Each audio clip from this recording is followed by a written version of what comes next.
Welcome to another episode of Behind the Dreamers. I'm Jennifer Loading, and we are talking to the achievers, the creators, the magic makers, and the dreamers. These are our friends, these are your friends, and they are living the extraordinary.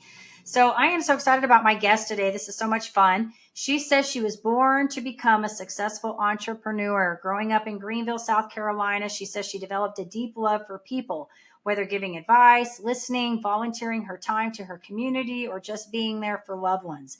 She was the founder of Kid Fusion, a mobile kids fitness program designed for children to help them overcome obesity and other weight-related issues. She said her goal was to combat childhood obesity, so in turn, that would defeat adult obesity. I love it. The plan and vision were to start locally with those that she could immediately help and then eventually scale her initiatives to a much larger, changing the lives of children one family at a time. And so what did she do? She volunteered her time in the community by working with nonprofit organizations. She says being a fitness instructor for kids was just the beginning of her journey. And so we're going to welcome her on in just a few minutes, but I do want to do a quick shout out to our sponsor. So today's episode is brought to you by Walt Mills Photography. If you are a creator needing post-production, consultation, or promotion, Walt Mills is your guy. Whether short films, YouTube films, photography work, or a new headshot, Walt can help you find a solution to match your needs. To learn more about Walt and his work, you're going to want to go to photosbywalt.com. All right, I'm so excited to get a guest on here today. Stephanie Sterling, she's a speaker, an entrepreneur, and she's the author of Fatherless Success. She continues to build her legacy through her brand, and her story inspires others. She continues to mentor and says she looks forward to being a support system and showing others that they are not alone in healing and overcoming adversity. So welcome to the show, Stephanie. So excited to have you here today. Thank you. Thank you. I'm honored to be here. It's so fun. So just so you know, when you sent your bio over to me, you have done so many neat things. I love all the community work that you've done. And so I was like, oh my gosh, I got to kind of try to pick out the highlights here so I don't tell your whole story in the intro. So that's why you saw an abbreviated version of everything. Absolutely. Absolutely. You get it. Okay. So tell us a little bit about who Stephanie is. What are you doing right now? So the first thing is actually last night I was at the Inspiring Women's Award Gala because I was nominated for an entrepreneurship award. So just thank you to Mary MJ Harper with Pay It Forward projects. It was me along with 15 other women who received various awards last night. Beautiful event. And so I'm just honored to have been a part of that. Right now, my focus is doing my book signings, getting more exposure to my book. I just landed my second deal with a nonprofit. One of the initiatives I'm pushing with my book is being able to partner with nonprofits that align with my book. And basically, what we do is they basically help me get exposure to my book. I set up a web page, I set up a flyer, a QR code, all of that. They get to pick the terms if they want to do it for a month, if they want to do it for 5 months. And then at the end of that period, 50% of the proceeds from my book goes back to that nonprofit. And so I'm excited to partner with my second one, the Fatherless Generation Foundation. Dr. Tori, she's amazing. Of course, her organization aligns perfect right with the fatherlessness, and her organization helps pretty much children who have never met their father. They pretty much help unite those children with their fathers. And so I'm excited about that. I have a ladies affair, which is a networking event that I've been doing predominantly for women for about a year and a half now. And I do that the second Friday of every month. It's hosted at Business Lounge Dallas. And I love this because it's purpose driven. And I created this space for women to be able to come and connect, build and grow, and also be able to build a sisterhood outside of those four walls. And so it's really theme and purpose driven. Next month, we're going to be focusing on business financial literacy. That one will be held Friday, August 11th from 6:30 to 8:30. And what I do is have speakers that align with the theme come and speak.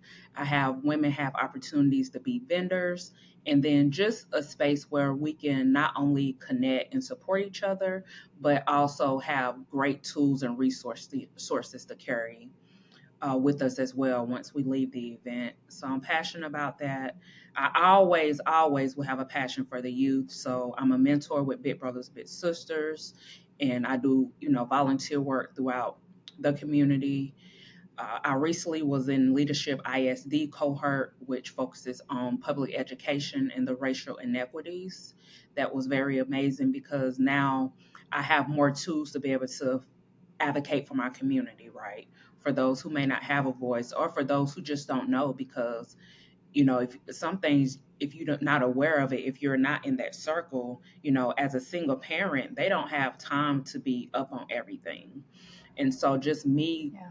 equipping myself with those tools so I can be an advocate for those families is amazing. Okay, Stephanie. So you've got a lot of exciting things going on. And like I mentioned early on, when I read your bio, I had to like pull all the most important things. And so thank you for sharing everything that you have going on. But I would like to know a little bit about the inspiration, like what led to this, because you mentioned, or I mentioned in your bio, and when you sent this to me at the beginning about how you were like destined to be this entrepreneur. So there had to be, some kind of inspiration. Did you grow up in an entrepreneurship family, or did you just always sort of have this little bit of something in you that you said, hey, I want to create and manifest something and help other people?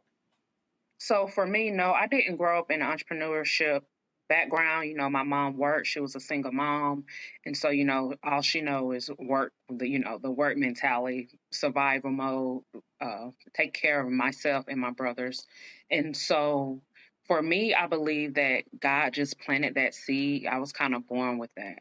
For me, I've always been different from people within my age group.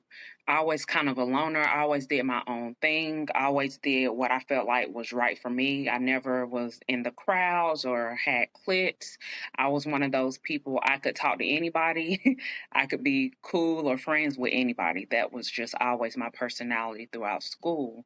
And so I believe I was already set up for that. So there was this feeling I had that I was just different, that God has. I didn't realize until I got older and understood what that was, right? But it's because God has greater things over my life. He has a greater calling over my life.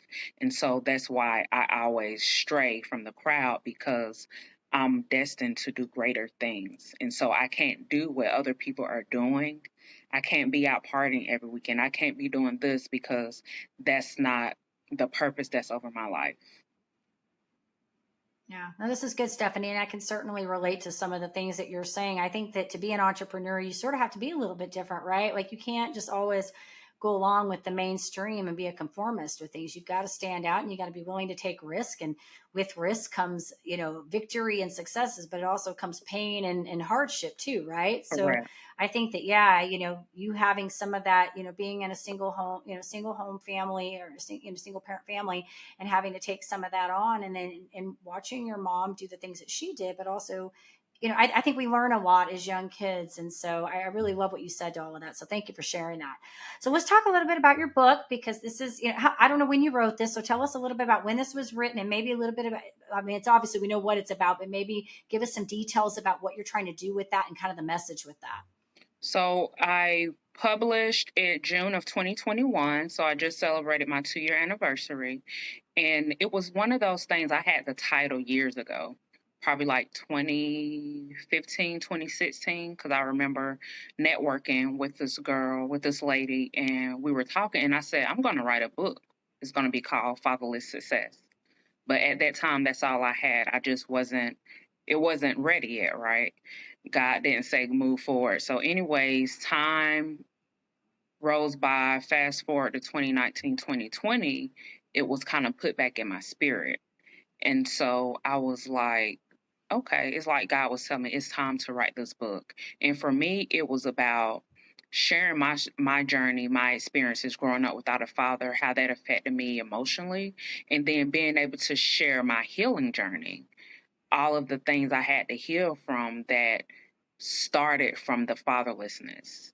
And then just being able to inspire other people, whether it's women, men, youth, and let them know, hey, success isn't defined one way.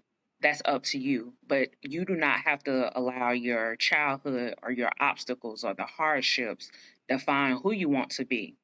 take control of your life by forgiving, number one, forgiving yourself and forgiving others. Don't hold on to that, because when we hold on to that and we don't, oh, I can never forgive this person for this or that, you're giving them power over your life and they have moved on.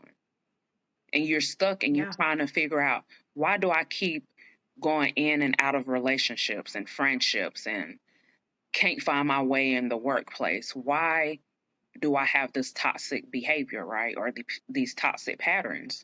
And it's because you're holding on to things and you haven't forgiven yourself and other people who may have caused any type of harm to you or deceit. And so that's really why I wanted Yeah. to do it, to be able just to inspire other people, let them know, hey, you know, because statistics say there's 15 million people in the United States who grew up in a single parent home. And so, Wow. and 80% of those are led by mothers. And so I just want to let them know, you have a support system. You are not alone. I know what it feels like. So let me give you the tools that I use so that you can heal properly and in a healthy manner. Yeah. This is good, Stephanie. Two things. I want to commend you on that because I think that being able to be on the other side, I think healing is a process, right? When I think our journey, our entire lives, our existence, really, we're learning continuously, right? And it's not to say that none of these painful moments ever come up and surface for us, right? When you have pain in your life, whatever it is. But I think that the beauty of this is when you can come on the other side and you've learned strategies to get through that healing process, like to get through and be able to navigate in this world. And so thank you for sharing that because I think that is so powerful. I want to commend you on that. But the other thing I want to mention too that I really like that you addressed was the forgiveness part because I think that is so instrumental in healing. You know, so many times people when they go through, you know, because I work with clients too, and a lot of things I talk about, you know, is baggage, right? Baggage, and it could be something so minute, but to them it's huge. I think our pain and the things we go through are all relative to the individual, right? Like we can't compare ourselves because we haven't walked in somebody's shoes. But whatever pain that is, that stuff manifests, and you mentioned it manifests very differently in the different areas of our lives. So it'll show up in our relationships, in our work. It just shows up in various ways. And a lot of times people don't even recognize it. So I commend you for recognizing that this stuff was affecting you because look at all the great things you've done with your, you know, just in your business and in your life and the lives you're changing because you made that awareness, right? That self-awareness, because people go through life their whole existence playing victim, right? Like they latch on to something and they hang on to it and they never move past it and they say this happened to me and because this happened to me I can't do anything. And really they're the ones that suffer. And if they would just learn to forgive the perpetrator, the person that they feel did the wrong to them and themselves, they can move and they can do the great things that they want to do. And I feel like a lot of times people want to blame somebody else because they don't want to hold themselves accountable. Oh, well, that happened to me because True. he did this or she did this or this. Right. Okay. Things are always going to happen. But until you start Right. holding yourself accountable, you're not going to get past it. You're not going to prosper. You're not going to elevate. You're not going to grow. You're not going to be able to make it to the next level. Even Right. for me, you know, And you're any situation, I tell myself, hey, I recount what happened in that relationship or situation, and I'm like, look, if I strongly felt like I had played a part, or even if I was unaware of a part I played, I say, you know what? Maybe I made, you know, maybe I triggered this person, or maybe if something happened. However, I'm not going to be responsible for their actions. So if I triggered you and you start yelling and cussing at me, I apologize if I triggered you, but now there's another issue because now you just disrespected me. And that's a boundary for me, right? yeah, So it's like, I got to cut you off. And it's not, for me, it's never just like a one time thing. sure. If you do something like 2 or 3 times, I'm like, okay, maybe that's probably just who you are, right? Bam. Right. You know what I'm saying? That's probably who you are. This isn't just a one off situation. So this is why I draw my boundary, because my peace and my boundaries are more important to me. So I'm not going to appease you by allowing you to do this because you haven't dealt with your traumas. Yeah. I agree with you, Stephanie. Totally. I gotcha. I was just laughing at that because I'm kind of that way too. I have this like three strike rule. I'm like, one time, I'm okay. Two times, Third time, we done. We're just done. I can't do it anymore. Like my peace is important. Exactly. Exactly. But you also touched upon, which I think is really good, the whole idea of controlling your actions, because we can't really control our emotions, right? Like whatever we feel, right? But we can control our behavior and our reaction to the emotions. And that's where I think that self awareness comes in, that emotional IQ, right? The intelligence, all that stuff. EQ, I guess that's what we want, emotional EQ, right? We want to be able to control how we behave. So all we can do as human beings is respond for our behavior. We can say apologize for what we do to somebody, but we can no longer at that point assume responsibility for somebody who acts a certain way based on their emotions. They have to take their own responsibility. So I'm with you Correct. on that. So thank you Right. for sharing that. Of course. Of Good course. stuff. I would say, like, okay, Stephanie, so what have you learned in all of this journey? It sounds like you've had such an amazing time. I mean, you're doing so much mentoring, and I think I didn't even touch upon all the different things you've done. I mean, you're with the big brothers and sisters. Am I correct? You've got a lot of really cool things going on, a lot of mentorship going on. So I love what you've got happening on this. So what would you say is maybe like, I know you've already said a bunch of stuff, so this is just going to be an addendum to what you've said. What do you feel like has been the big takeaway in all of this for you? Like, what have you learned through all of this? For me, I have learned acceptance. I have learned grace, and I am learning more patience. And it's just Yeah. being able, number one, to accept where you are in that season. A lot of times we get caught up. For instance, I had knee surgery last year. I was a runner. Like that was a part of my cardio routine, and it works well for my body type. It keeps me lean, and so I have to do high intense cardio. But when I had knee surgery, I no longer could do that. Now I have to do low impact cardio. And so it was like in a huge adjustment. I went through a dark place because like I was used to doing this. I don't know how to adjust to this. And so for me, acceptance was key because it was like, Stephanie, you had to have this surgery because I couldn't run before I had the surgery because my knee kept getting inflamed. So, Right. I had to do it. So a lot of times we get hung up on who we were and where we were. Oh, I remember when I was here 5 years ago, or I remember when I was here last year, and then this happened. So for me, it's accepting where I am. And so, hey, maybe I can't run, but guess what? I can still go to the gym and I can still do the stationary bike. I can do the treadmill. I can do other low pack cardio things in my workout, in my routine. And so now, I'm at a peace of mind with that part of that space in my life. And so acceptance is just being able to accept where you are in that season. Every season is going to be different. We're going to put on weight. We're going to lose loved ones. We're going to go through financial hardships, different things we're going to go through. But the biggest thing you can do is learn how to accept where you are and don't get so hung up on where you were, because where you are, you're there for a reason. God put you there for a Yeah. reason, because I like to say that right now I'm in my incubator stage. And when you put something in an incubator, that's when it has to grow and all these things, right? And so that's where I Right. feel I am. I feel like, or when a child is born, they have to put them in an incubator because they had certain issues. But once they isolate them and put them in the incubator, those issues go away, and now they go back to being healthy. And so I feel like I'm in that period of my life because it's like figuring out where I need to be and how I need to get there and what I need to redo and what I need to undo, all those things. So I feel like I'm in that space where God is just saying, I'm preparing you for something, but right now I need you right here, being still, being patient, being obedient, so that I can get you to the next level, because I have to make sure you're prepared for where I'm taking you. And until I feel I like love you're that. prepared, I got to keep you here. And sometimes that can make us feel stagnant, or it makes us feel like, oh, I'm not doing enough, because I'm one of those people I'm a thinker. So when I stay busy, that helps me not be so caught up in my head and my thoughts and my Yeah. emotions.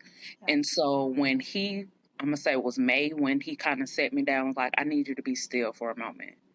that was a second hard thing I had to do. And so during that time, it's like I learned how to be more graceful, and that's giving myself grace on my journey and also giving other people grace. Because, I have a way that I do things right. Other people do things differently, and I know that. And sometimes it can be irritating or frustrating when people do things that you feel like are not up to par for you, right? But then you got to come back down to, hey, we're different people. So let me learn how to give these people grace. Now, that doesn't mean you're going to be late for a meeting 3 times on me, and I'm still, you know what I'm saying? So it's not, I'm not, like I tell people, I'm not God. I don't have unlimited grace, but, because, we still have to make the best of our time. But that means like, hey, this happened a couple of times. Okay, let me give this person grace. Let me not bash that person or badger them, or make them feel less than just because something happened beyond their control. And so that's just why I'm in the space I am of acceptance and grace and just being more patient with the process. I think that's good, Stephanie. And I do think that allowing the grace, I mean, it does, because especially if you're working with other people, like we're talking about, right? And we know how we have a certain way that we want to do things, and not everybody does things. They don't process information the same way. They don't move the same way, right? Like, it's hard sometimes, especially if it's important that you get things done the way you want them to get done. But I will tell you, I had a gal come on my show a while back. She had a traumatic brain injury, and she wrote a book about it and how she was healing. And one of the things we were talking about was this whole accepting where you are. And I'm also a runner, so I still do run. I probably not near as fast as were, and as good as you, but I've run some marathons and stuff. And I still do. And and I tell you, Stephanie, I just heard every time I get out there, I'm like, why am I doing this? It just hurts, right? But it's such an efficient way to burn calories and get an exercise in. But one of the things we talked about on that particular episode was that same thing that you were talking about, where we go back and we're like, okay, this is how I used to be, and recognizing that we're not going to be that way anymore, and accepting where we are now and the limitations we have, but also the beauty and the things that we can do, the other things that we can be able to still engage in and all of that. So it's all really about perspective, at the end of the day. And so I think that's that's having the right mindset, right? The right space to carry that and say, things aren't perfect, but this is where I'm at, and I'm going to accept where I'm at, and I'm going to make the best of the situation and use the gifts I have to move forward. Exactly. So, I've been working out 4 days a week. I do 40 minutes of cardio, some on a stationary bike. The other, I do like the incline on the treadmill. And, I feel good. Maybe I may not be getting to the end result or where I want to fast, but as I remain consistent, I'm seeing results. Yeah. So that's the biggest thing. Good. And that's what you want. That's what it's all about. Staying healthy. I love it, Stephanie. Love it. So one final question I want to ask you, for, say, some budding entrepreneur. You've said a lot of really good stuff. So I think if they listen to this whole episode, they're going to get a lot of advice. But I do want to give you one more chance to say something, because I think you probably have something else. Any last minute advice you would give to maybe a starting entrepreneur that's kind of on the, maybe they have a new idea that they're they want to bring to fruition, or maybe they're kind of in that place where they're incubating like you and they're ready to, other than we talked about giving grace and being patient, but maybe anything else you want to add to that? Outside of that, honestly, networking is very important. Networking and then following up with those contacts.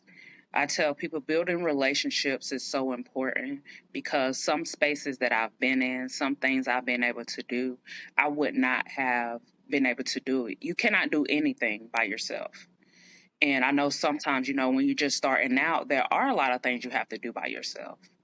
But being in spaces where you're networking and you're building, don't just go out and go to 10 different networking events a month and you never have time to follow up. Just make sure you have some type of plan. So then once you network, you follow up with those people and start honing those relationships. And people have to remember that a lot of times the first 2 to 3 to 5 years, you're not going to be making money in your business. Most businesses don't. But as long as you're planting those seeds, right, and you're taking care of what you need to and laying that foundation, it's going to come back. And although it may be, oh man, this is taking so long, because I even tell myself that I have put in so much work, and it's like, where am I going? That's how I feel sometimes. But then, Yep. I see the fruits of my labor in other ways. People may send me a text or message me on social media like, oh, I read your book, or, ladies come to the ladies networking events and like, oh, this was so powerful and thank you for doing this. And, those are the small things that keep me going. Or maybe somebody or a friend or somebody in my network may just randomly reach out and be like, thank you, Stephanie, for doing this for me, or, just giving me compliments, just to let me know, like, hey, you are on the right track. I feel like sometimes that's God speaking through them, because a lot of times people don't even know when I be going through stuff. So it's like God Right. sends them to say, hey, keep going. You got this. But get your stuff in order. Do it properly. And, where you start out is not going to be where you finish. But there are a few free services and things that you can do and people you can utilize in your network that can help you get started and take, being able to take the right step. So, one thing that I received from this one event I went to was operate where you want to be, not out of your pocket. Yeah. Yeah. So when you do It's good. that, then you start moving differently. So I may look like I'm $1 million brand, even though I haven't made it there yet, right? But when you operate in that way, you attract people who want to work with you. Yeah. So that's I would the agree. biggest advice I can give. That's good. I think networking is important. I would agree with you on that too, because that's one of the things I would suggest too. I would say if you're stuck, you probably need to talk to somebody. And so that's where that networking comes into place. So thank you for all of that, Stephanie. It was incredible. Good stuff. Lots of nuggets of wisdom here. Thank So if you. our audience would like to follow up with you, maybe they want to catch your book or they want to see what, things you've got going on in the community, where you're plugging in all of that stuff, where would you like us to send them? They can pretty much go visit all of my platforms. Is The Authentic Stephanie Sterling, except TikTok is The Authentic SS. And then I have my website, www.theauthenticstephaniesterling.com. And there they can go to subscribe, and it has all my products, shirts, books, anything I have going on. And they can also subscribe to the website to stay up to date and in the know, is what I like to call it. Staying in the know with Stephanie about any events, new services, all of that. Very good. All right, Stephanie. Well, I love what you're doing. And I just want to say thank you so much for coming on here and sharing with our audience and continue, inspiring and doing all those great things that you're doing. I know you're making a difference. So thank you for doing all that. Thank you, Jennifer. And I wish you well in your endeavors, and you continue to, help build our entrepreneur space in our world so that we can get more exposure to. And anything I Yes, can do to yes. help you, please let me know. Absolutely, absolutely. So, and of course, we do want to say to our audience, if you do enjoy the show, of course, go give us a rating over on Apple. Check us out on YouTube. Hit that subscribe button. And as I always say, in order to live the extraordinary, you must start, and every start begins with a decision. You guys take care, be safe, be kind to one another. We will see you next time.